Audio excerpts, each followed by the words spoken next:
Hello everyone. Today our topic of discussion is चिकित्सा सिद्धांत of प्राणवाह स्रोतस. प्राणवाह स्रोतस में जो जो व्याधियां इंक्लूड होती हैं उनके जो चिकित्सा सूत्र हैं वो हम इसमें डिस्कस करेंगे. तो बिफोर स्टार्टिंग और बिफोर डिस्कसिंग द चिकित्सा सिद्धांत we should know about the प्राणवाह स्रोतस. तो आचार्य चरक ने क्या बोला है? हृदय मूलम महाश्रोतश्च. प्राणवाह स्रोतस का मूल उन्होंने हृदय को और महाश्रोतस को बोला है. आचार्य सुश्रुत क्या बोलते हैं? प्राण वाहे द्वे. इन्होंने जो श्रोतस है उनके दो दो पेयर, मतलब एक पेयर में माना है हर श्रोतस को, दो दो माने हैं यानी. तो प्राण वाहे द्वे तयो मूलम हृदयम. जो प्राण वहा दो हैं श्रोतस, उनका मूल क्या इन्होंने हृदय और रस वाहिन्य धमन्य इस तरीके से बताया. तो ये प्राणवाह श्रोतस के मूल हैं. देन आता है इनकी दुष्टि क्यों होगी प्राणवाह श्रोतस की? क्षयात, क्षय की वजह से यानी धातु क्षय हो. संधारणात रोक्ष्यात व्यामात क्षुधितस्य च. संधारण वेगों को रोकना, रुक्ष आदि द्रव्य आप सेवन करते हो. व्यामात क्षुधितस्य च, भूखा है कोई व्यक्ति और वो व्यायाम कर रहा है. प्राण वाहिनी दुष्यंती श्रोतांसी अन्यश्च दारुणे, या फिर अन्य जो दारुण कर्म जितने भी होते हैं अपनी कैपेसिटी से ज्यादा जो हम काम कर रहे हैं उन सब की वजह से क्या प्राणवाह जो श्रोतस है वो दुष्ट होता है.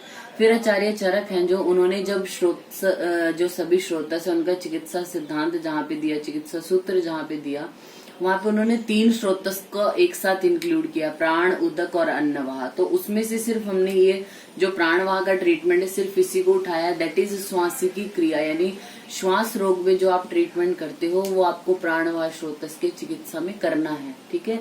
तो अब हम प्राणवाह श्रोतस में जो जो व्याधियां इंक्लूड होती हैं उनके क्या चिकित्सा सिद्धांत हैं वो हम डिस्कस करते हैं. सबसे पहले हमारा आता है हिक्का और श्वास में. तो आचार्य चरक के अकॉर्डिंग जो हिक्का श्वास का चिकित्सा सूत्र है वो क्या है? हिक्का श्वासार्दितम स्निग्धे यादो स्वेदे उपाचरेत आप्तम लवण तेले नाड़ी प्रस्तर संकरे. हिक्का और श्वास से अर्दित मीन्स जो पीड़ित है उसको क्या करना है? सबसे पहले स्नेहन कराना है, फिर स्वेदन कराते हैं. स्नेहन कैसे? आप्तम लवण तेलेन, लवण है और तेल है उनको मिक्स करके क्या उसका जो स्नेहन करना है. फिर स्वेदन के लिए नाड़ी प्रस्तर और संकर स्वेद के लिए बताया है. इससे भी आगे आचार्य जो चरक हैं क्या लाभ होंगे स्नेहन और स्वेदन से उसको एक्सप्लेन उन्होंने किया है. तो अगर आप चाहें तो वो पूरा श्लोक भी याद कर सकते हैं, बाकी इतना भी चलेगा. उसमें आगे उन्होंने बताया ते ही अस्य ग्रथिते श्लेष्मा श्रोत सु अभिवील्यते खानी मार्दवम आयंती ततो वातानुलोमता. मीन्स आपने स्नेहन किया तो उससे क्या होगा? जो ग्रथित श्लेष्मा है वो क्या होगी? श्रोतसों में विलीन होने लग जाएगी. ठीक है. और जो श्रोतस है वो मृदु हो जाएंगे, वात का अनुलोमन हो जाएगा. फिर यथा अद्रि कुंजेशु अर्कांशु तप्तम विशंदते हिमम श्लेष्मः तप्त स्थिरो देहे स्वेदे विशंदते तथा. मीन्स जैसे जो पहाड़ होते हैं जो बर्फ वाले हैं, तो जैसे ही उन पर सूर्य का प्रकाश होगा तो वो लिक्विफाई होने लग जाती है, वो जो बर्फ है मेल्ट हो जाती है. उसी तरीके से इन्होंने बोला जब आपने स्नेहन करा दिया, श्रोतस मृदु हो गए, उनके वात का अनुलोमन हो गया, तो बाद में स्वेदन कराने से क्या लाभ होगा कि जो अब जो श्लेष्मा थी, जो स्थिर श्लेष्मा थी वो लिक्विफाई होने लग जाती है स्वेदन की वजह से. ठीक है. फिर उसके बाद है हमारा, इन्होंने बताया है ततः श्लेष्माणि संवृद्धम वमनम पायते तूतम. यानी अब आपने स्नेहन स्वेदन करा दिया, उसके बाद जो रोगी है हिक्का और श्वास का, उसको आपको क्या देना है? कफवर्धक आहार देना है. कफवर्धक आहार देने के बाद जब कफ अच्छे से बढ़ जाए उसका, वमनम पायते तूतम, उसको फिर वमन कराया जाता है. नेक्स्ट है इसमें चिकित्सा सिद्धांत में ही कासिने छर्दनम दध्याद स्वर भंगे च बुद्धिमान वात श्लेष्म हरेर युक्तम तमके तु विवेचनम. तो अगर पेशेंट को कास है, हिक्का और श्वास तो है ही है, कास का भी साथ में इन्वॉल्वमेंट है, स्वर भंग हो रहा है, तो छर्दनम यानी उसको क्या छर्दी करानी चाहिए, वमन कराना चाहिए. वात श्लेष्म हरेर युक्तम, वात श्लेष्म हर जो भी द्रव्य हैं, औषधियां हैं, वो या चिकित्सा उस तरीके की प्रयोग कराओ. और तमके तु विरेचन, जो तमक श्वास है उसमें पेशेंट को हमें विरेचन कराना चाहिए. तो ये जो तीनों हमने पढ़े ये चरक के अकॉर्डिंग पढ़ा है, चरक चिकित्सा 17 में. नेक्स्ट है आचार्य सुश्रुत हैं जो उन्होंने हिक्का के लिए स्पेसिफिक क्या बताया? प्राणायाम उद्वेजन त्रासनानी. ये क्या है? उस पेशेंट को आपने थोड़ा सा उसकी हिक्का को बंद करने के लिए ऐसे एक उपाय अभिप्लुत चिकित्सा बताइए। मतलब आप इंटरनली कुछ यूज नहीं करा रहे, कुछ उपाय ऐसे कर रहे हो जिसकी वजह से हिक्का शांत हो जाए, जैसे प्राणायाम करवाना, उद्वेजन, त्रासन, सूचितोद सभ्रमश्च अत्र सश्यते, आचार्य सुश्रुत ने बोला। फिर आचार्य चरक ने भी हिक्का के लिए अलग से शीतांबु सेक यानी ठंडे पानी से सेक करना, सहसा त्रासनम, उसको एकदम से आप डरा देते हो, या विस्मापनम भयम, क्रोध हर्ष प्रिय उद्वेगा हिक्का प्रचवना मता। इन सब कंडीशन के कारण या इन सब ट्रीटमेंट की वजह से जो हिक्का है वो शांत हो जाती है। तो ये हिक्का और श्वास के लिए हमारा जो वो चिकित्सा सिद्धांत आचार्य चरक और सुश्रुत के अकॉर्डिंग हमने देखा। नेक्स्ट इसमें आता है हमारा राज्यक्ष्मा। राज्यक्ष्मा में क्या है, सर्व त्रिदोष जो यक्ष्मा दोषाणाम तु बलाबलम परीक्षम अवस्थिकम वैद्य शोषिणम समुपाचरित। आचार्य चरक के अकॉर्डिंग है ये चिकित्सा सूत्र। सर्व त्रिदोष जो यक्ष्मा है उसमें क्या हमारे तीनों दोष प्रकोपित हुए हैं। तो दोषाणाम तु बलाबलम, दोषों का जो बल है और अबल है, यानी कौन सा दोष प्रधान है, कौन सा थोड़ा अमाउंट में कम है, ये सब क्या परीक्षा अवस्थिकम वैद्य, वैद्य को परीक्षा करके अवस्था कैसी है पेशेंट की, दोषों का बल कैसा है, ये सब परीक्षा करके ही शोषिणम समुपाचरित, जो शोष का पेशेंट है उसकी चिकित्सा करनी चाहिए।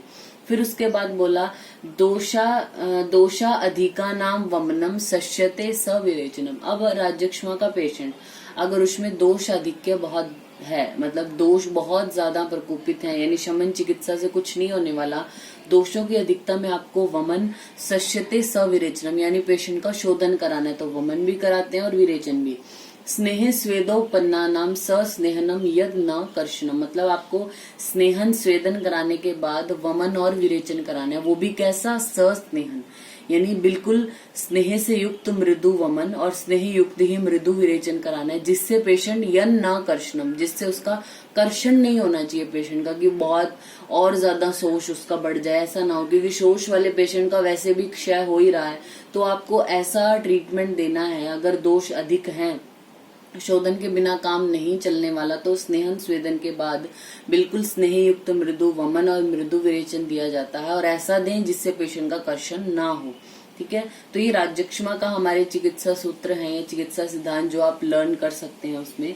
नेक्स्ट आता है हमारा कास के बारे में। तो कास में हमारी इन्होंने जो चिकित्सा है वो दोषों अनुसार यानी वातज, पित्तज, कफज, शतज या क्षयज कास में क्या करना है उस तरीके से हम बताई है। तो वातज कास के लिए उन्होंने बोला स्नेहन स्वेदन देना है। अगर वातज कास के साथ पेशेंट को विबंध भी है तो अनुवासन बस्ती देनी है। भोजन के बाद घृतपान है। पित्त और कफ युक्त है वातज कास, तो उसमें स्नेह युक्त विरेचन देना। फिर पित्तज कास में क्या, अगर कफ का अनुबंध है तो वामक द्रव्यों को घृत में सिद्ध करके आपको पेशेंट को वमन देना है। अगर कफ का अनुबंध कम मात्रा में है तब आप विरेचन दो। सांद्र कफ है तो तिक्त रस जो द्रव्य है उनमें निशोथ को साथ में देके विरेचन कराना है पेशेंट को। फिर कफज कास है तो वमन कराते हो, कफ नाशक आहार है वो देते हो। अगर पेशेंट कफज कास का है और उसमें पित्त का अनुबंध है, पित्त का अनुबंध है प्लस में तमक श्वास भी है, तब आप पित्तज कास के जैसा ट्रीटमेंट करते हो। फिर क्षतज की बात की तो क्षतज में आत्यायिक चिकित्सा करते हैं, जैसे इमरजेंसी ट्रीटमेंट करना है आपको वैसे ही क्षतज कास में करते हैं। मधुर और जीवनीय वर्ग के द्रव्यों का प्रयोग करना है, बल और मांसवर्धक द्रव्य, और पित्तज कास के साथ ट्रीटमेंट। क्षयज कास का एक अलग से चिकित्सा बताई उन्होंने, दीपनम ब्रीहणम च विश्रोत्साम च विशोधनम, मतलब पेशेंट को दीपन कराना है, अग्नि दीपन, ब्रीहण कराना है, स्रोतों का शोधन करने वाली चिकित्सा करनी है। व्यत्यास क्षय कासिभ्यो, व्यत्यास चिकित्सा करनी है। बल्यम सर्व हितम भवेत, और बल्य जो चिकित्सा वो क्षयज कास में आपको करनी है पेशेंट की। उसके बाद हमारा जो प्राणवाह स्रोतस है उसकी व्याधियों में आता है उरक्षत के बारे में। तो उरक्षत के लिए जो आचार्य चरक है उन्होंने क्या बोला, उरो मतवा क्षतम लाक्षा, यानी उरक्षत है जिसको उसको क्या करना है, लाक्षा का प्रयोग किसके साथ, पैसा मधु संयुताम, जो दुग्ध है मधु और लाक्षा ये सब देना है। सद्य एव पिबेत जीर्णे पैसा आदद्यात स शर्करम, यानी ये देने के बाद उसके बाद जब ये जीर्ण हो जाए तब दुग्ध के साथ उसको शर्करा आपने देनी है। तो उरक्षत में जो हमारी मेन ड्रग है वो है लाक्षा, संधान करने वाली होगी तो लाक्षा के साथ ही आपने देना है। ऐसे ही उरक्षत में अगर पेशेंट को पार्श्व शूल है, बस्ती शूल है, जो उसका पित्त है और जठराग्नि वो कम हो गए हैं, तब लाक्षा के साथ आप सुरा देते हो। अगर पेशेंट को अतिसार की कंडीशन है उरक्षत के साथ, तब मुस्ता है, अतिविषा है, वत्सक है, उसके साथ लाक्षा का प्रयोग कराते हैं। तो लाक्षा is a very important drug for उरक्षत। तो ये हमारा जो प्राणवाह स्रोतस है उसकी चिकित्सा सिद्धांत में क्या सबसे पहले हमने पढ़ा है, जो प्राणवाह स्रोतस है उसके मूल क्या है, दुष्टि की होगी प्राणवाह स्रोतस की, और उसका ट्रीटमेंट जो आचार्य चरक ने बताया विमान स्थान के 5th चैप्टर में कि श्वास की क्रिया है, जैसे श्वास में ट्रीटमेंट करते हो। फिर प्राणवाह स्रोतस की चिकित्सा सिद्धांत में अलग अलग व्याधियों का, जैसे हिक्का श्वास का हमने देखा, राज्यक्षमा का क्या ट्रीटमेंट करना है, कास में क्या ट्रीटमेंट करना है, और उरक्षत में क्या करना है। तो अगर आपको आता है प्राणवाह स्रोतस की चिकित्सा 15 मार्क्स के लिए, तो आप इन सब की जो चिकित्सा सूत्र हैं वो ऐड कर सकते हैं, और प्लस में संशमन औषध जो श्वास जो है यानी आपके प्राणवाह स्रोतस पर एक्ट करेंगी वो भी ऐड कर सकते हो। ये हमने सिर्फ श्लोक हैं जो उसके जो चिकित्सा सूत्र हैं उनको रीड किया है, ठीक है।